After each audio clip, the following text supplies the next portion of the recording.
Chapter 4. The Best Policy. Luka paused for a moment, catching his breath. He'd only just met Beck, and somehow he already managed to drag her into this mess. Hopefully he could make it up to her, but finding Rollo was his primary concern.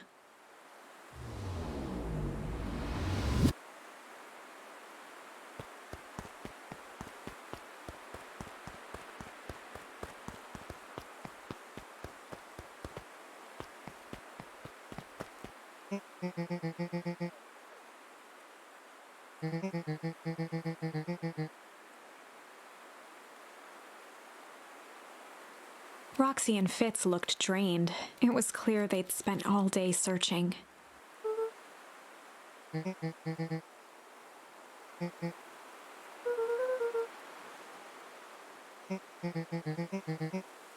Roxy's temper could often be dismissed as the impatience of an older sibling. But this was the most intense Luka had ever seen her. Her eyes were wild and unfocused, looking straight through Luka. In a torrent of rambled words and tears, Luka broke down.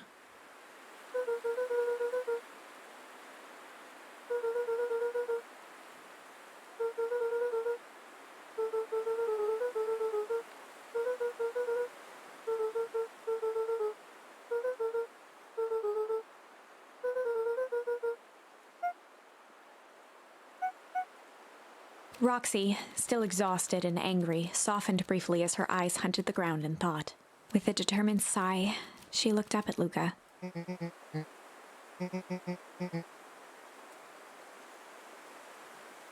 Roxy drew herself up.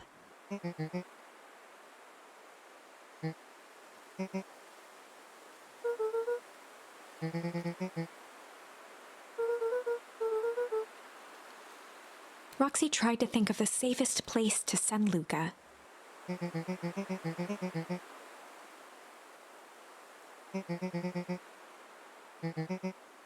Luka wiped his cheeks and gave a quick nod.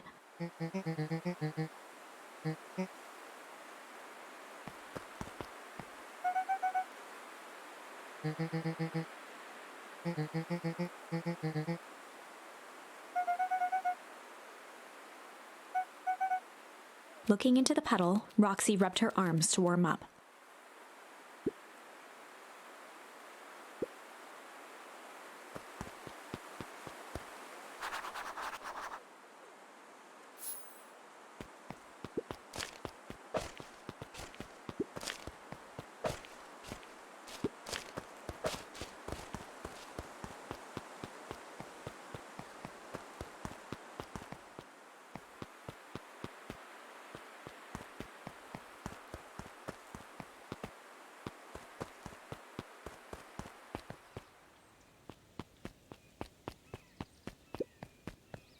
The Valentine Mansion loomed over every other building in town, both figuratively and literally.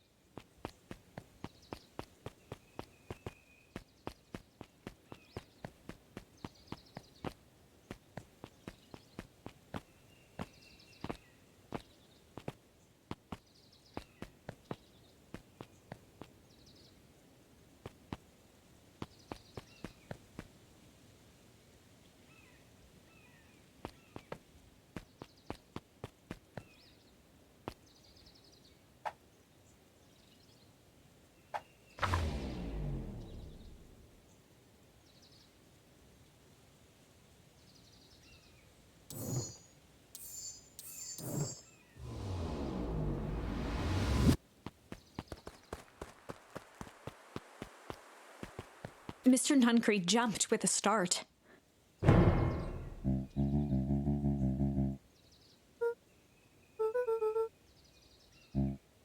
Luka motioned to the phone booth.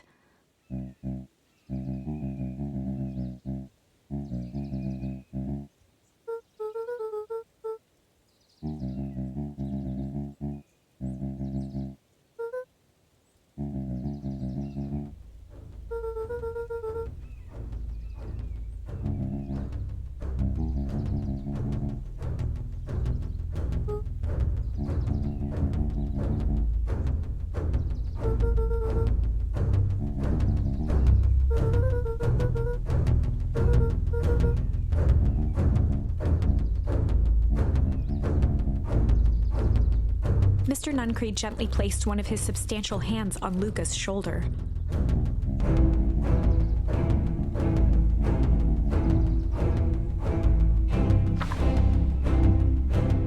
Luka peered up at Mr. Nuncreed.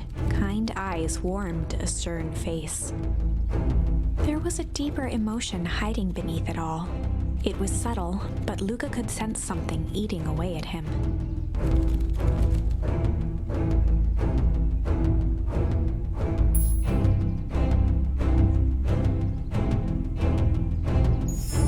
There was a shame lurking behind those eyes. A deep sadness. If Mr. Nuncreed was that worried about Rollo, maybe he could help.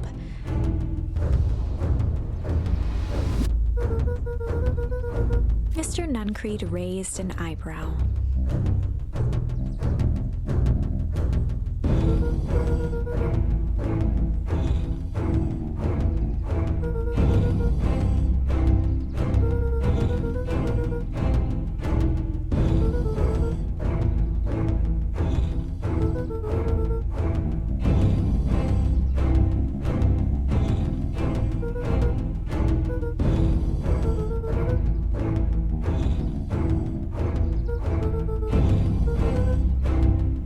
Mr. Nuncreed's shoulders slumped.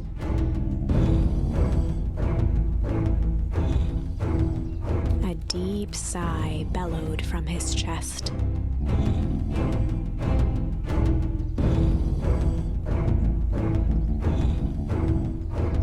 Luka attempted to take a step back, but Nuncreed's hand clamped down on his shoulder.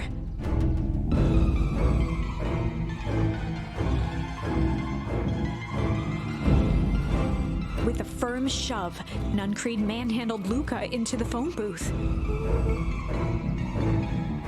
The door latched shut with a mechanical hiss.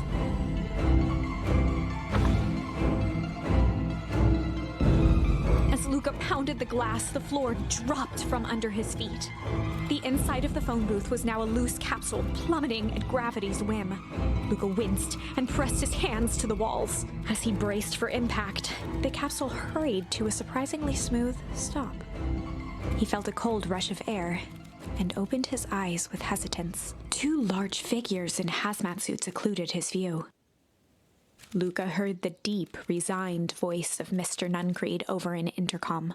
He knows too much. The end. Wait. No. This isn't the end. I know there's still much more. Somehow this went wrong. Okay, let's try something else.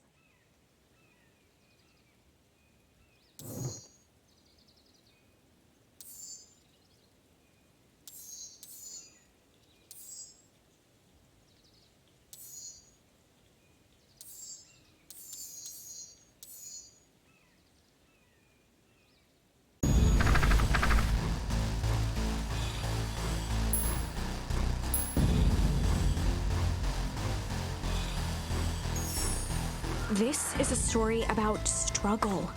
Luka could hear a machine humming somewhere nearby. He felt around wildly, searching for something, anything that could help. His hands found a hard object, maybe a tile? He yanked it free, lifting the cold stone. Let me go! Luka swung the tile as hard as he could at the shape that still held fast to his leg. He heard the crack of glass as the stone hit the assailant's mask. With a muffled yelp, the hand let go. Luka was free and scrambled to the door. He never looked back once on the long run home. Chapter 3. Everything's fine. The next morning, it was quieter than usual at the breakfast table.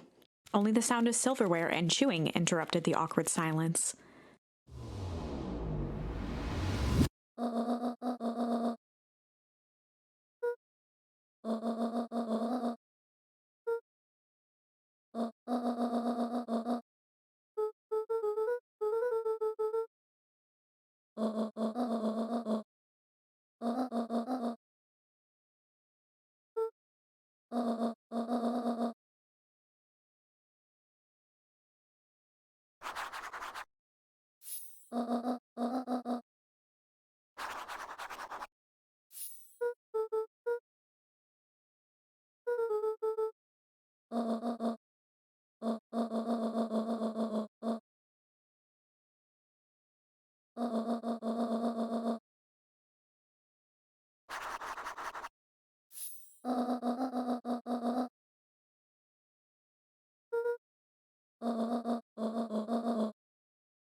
For a town that saw few visitors,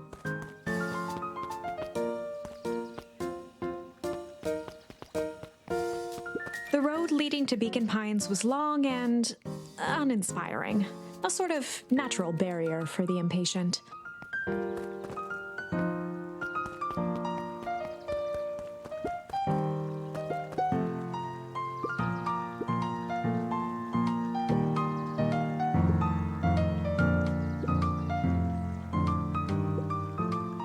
Luka checked the soles of his sandals.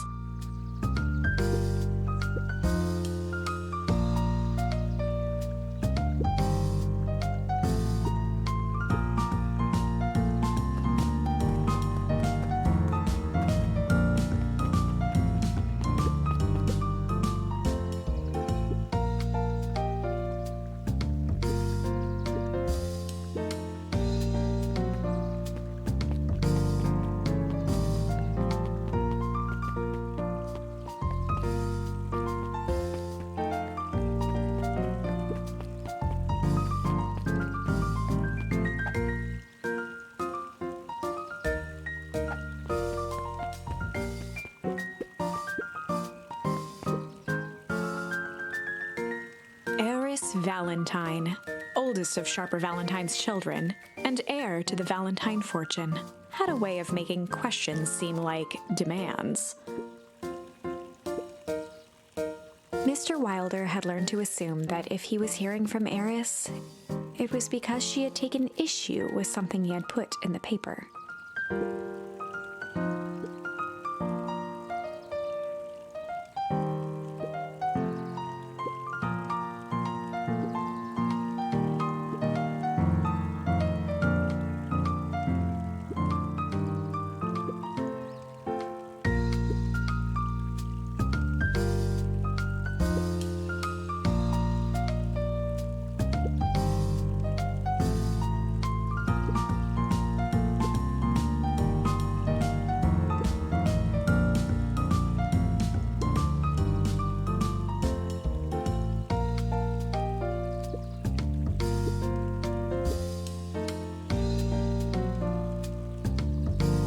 Mr. Wilder averted his gaze and began to polish his monocle.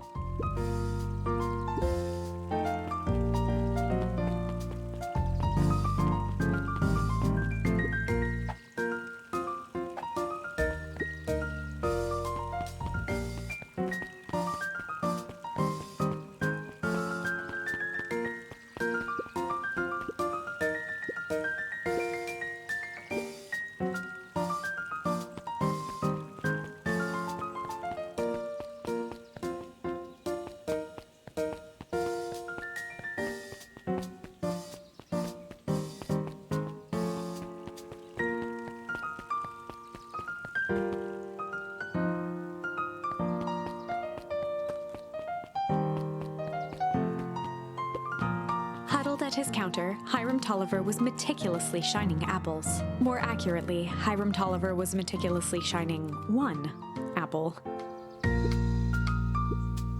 With a yelp, Mr. Tolliver fumbled the apple, flailing at the air as it fell. He leaned forward and lowered his voice.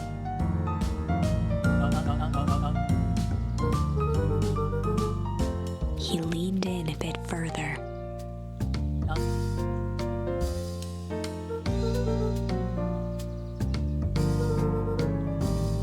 Mr. Tolliver leaned back, speaking loud enough for anyone to hear.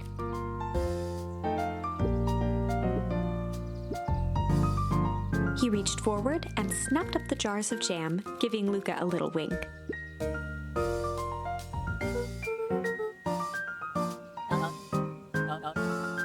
He leaned in for a final whisper.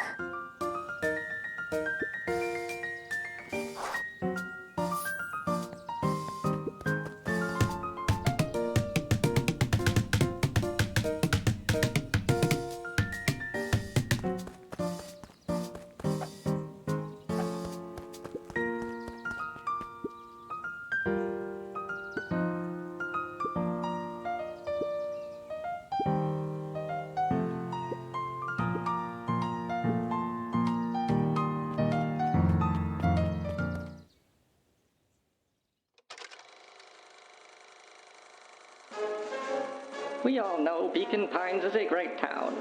What you may not know is great towns grow from mighty roots. And that is why you cannot tell the story of Beacon Pines without telling the story of one Shopper Valentine. Young Shopper's keen intellect and strong moral fiber led to a grand vision. A vision of a community dedicated to a better tomorrow. In his own words, a better tomorrow is within our grasp, but it requires a singular mind to harness it. Lucky for us, he decided to grow that vision here, in Beacon Pines. And how does one grow a better tomorrow? With fertilizer, of course. Valentine's Fertilizer Company became the lifeblood of a town yearning for purpose. But then tragedy struck, a scientific experiment gone wrong. An accident which took Shopper away from us far too soon. To this day, we struggle to pick up the pieces. But one foul harvest isn't enough to stop the people of Beacon Pines. The spirit of Shopper Valentine lives on. It lives in the hearts of everyone with a dream for a better tomorrow. Together, we will follow his example and grow a bountiful future. Paid for by the Valentine family and the Valentine Fertilizer Company Remembrance Fund.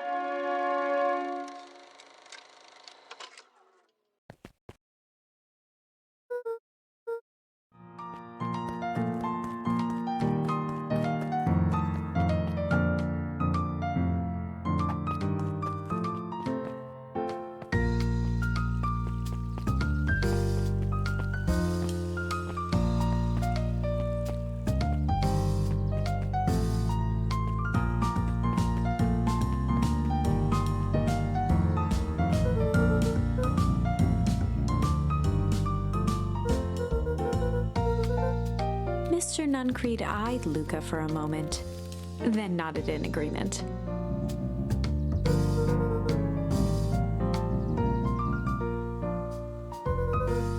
Luka handed the jam to Mr. Nuncreed, and he nestled it with both hands.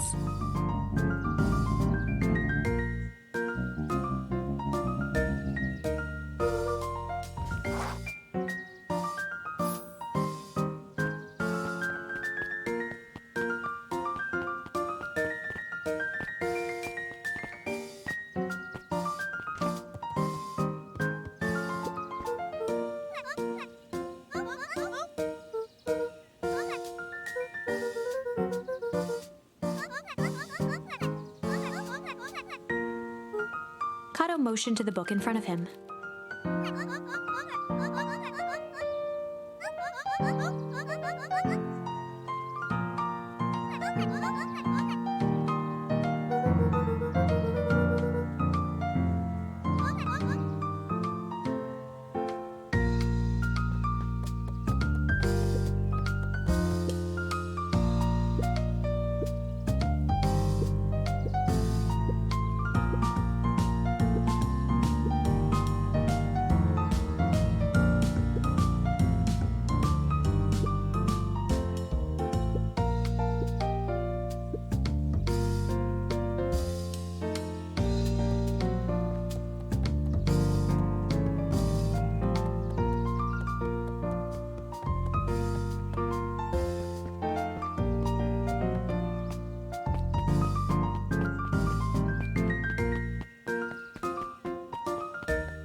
Dawn had dreams of becoming a big-time reporter.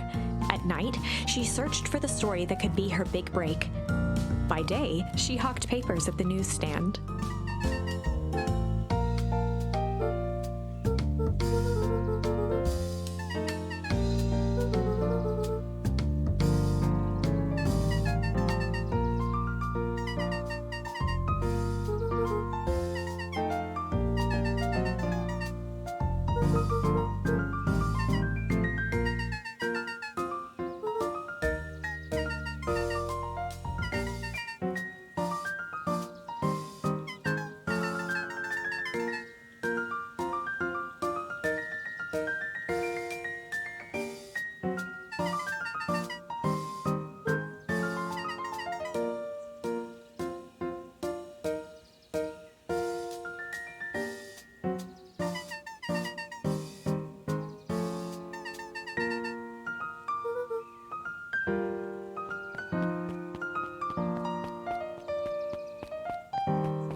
She leaned forward and pinched Luka's cheek.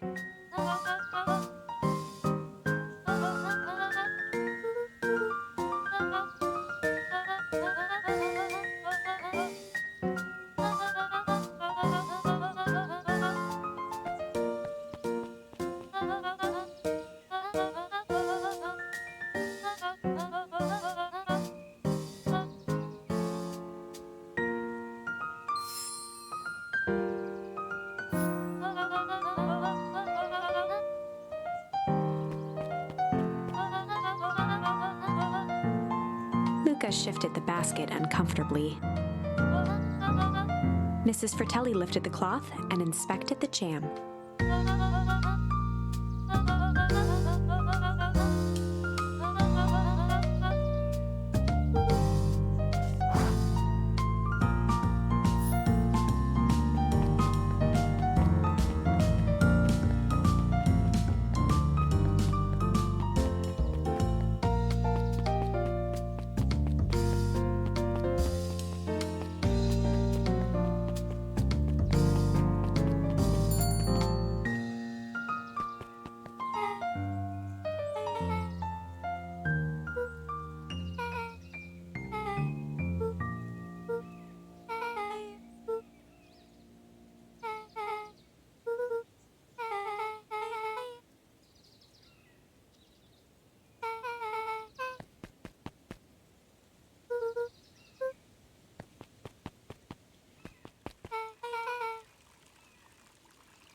Beck locked eyes with Luka. The look on her face was equal parts expectant and desperate.